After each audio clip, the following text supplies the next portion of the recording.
I've got to talk about the Azerbaijan Grand Prix that happened yesterday. That race was insane.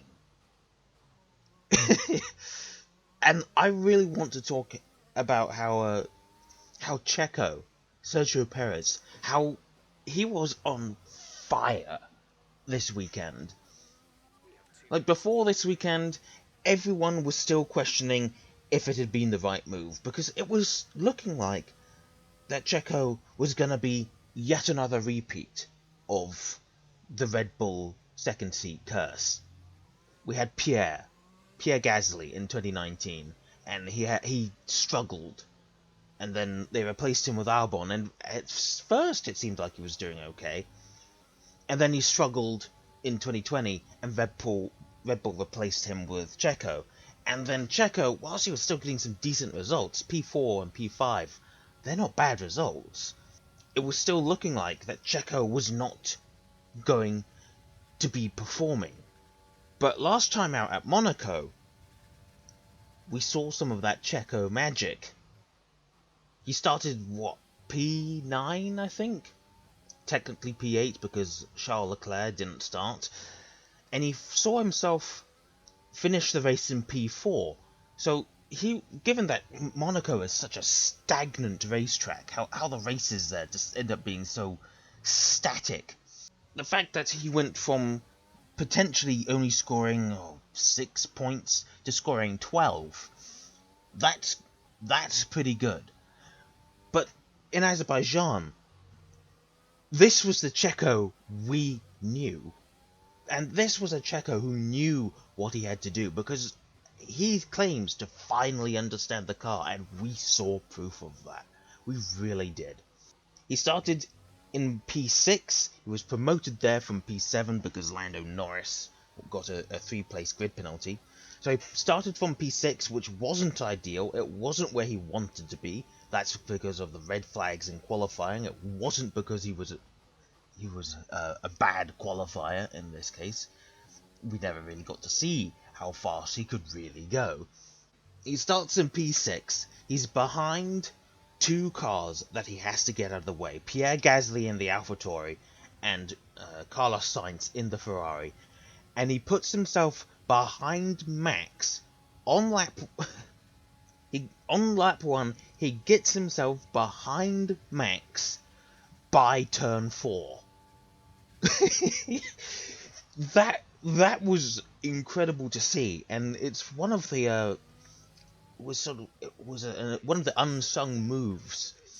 He starts in P6. He was up to P5 at turn 2, and turn 3 or 4, he was behind Max where he needed to be. He put that Red Bull exactly where it needed to be, and for the first time since Daniel Ricciardo was in that second seat, Red Bull finally had a driver who could reliably cover for Max.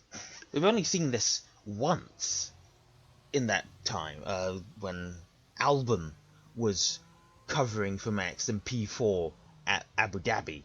But given that Abu Dhabi's another stagnant racetrack, it's probably no surprise that he was able to cover for him. But if this had been Albon this weekend, he would still probably have been mired behind Carlos Sainz by turn 4, probably for way longer than he needed to be. The race would have potentially had a very different outcome, with the second Red Bull mired behind a Ferrari for who knows how long. Hamilton likely would not have made the same mistake under pressure that he did in the real life race. He probably wouldn't have hit that brake magic button that basically switched off his brakes. He wouldn't have been under pressure, because beside him would more than likely have been no one. Maybe an Aston Martin. Even if he had made that mistake, it still wouldn't have been a Red Bull winning. It would have been Sebastian Vettel winning for Aston Martin. who, despite being on fresh softs, I really doubt would have even been able to have won the race had Hamilton not had that mistake. So, yeah, that's a brief look, a brief review of the Azerbaijan Grand Prix. It was an insane race. To think that I didn't want it to be restarted.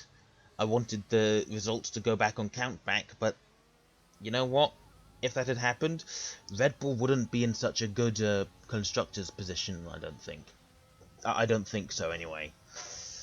But yeah, we saw Mercedes fail to score for the first time in 55 races. Lewis Hamilton failed to score for the first time in 54 races, remembering that he failed to start the Sakir Grand Prix because of COVID. Valtteri was nowhere this weekend. It was Red Bull on top. We need more of that. But we're going to France next week.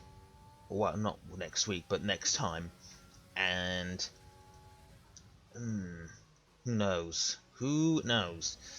It's been a Mercedes stronghold for the 2 years that it's hosted a race.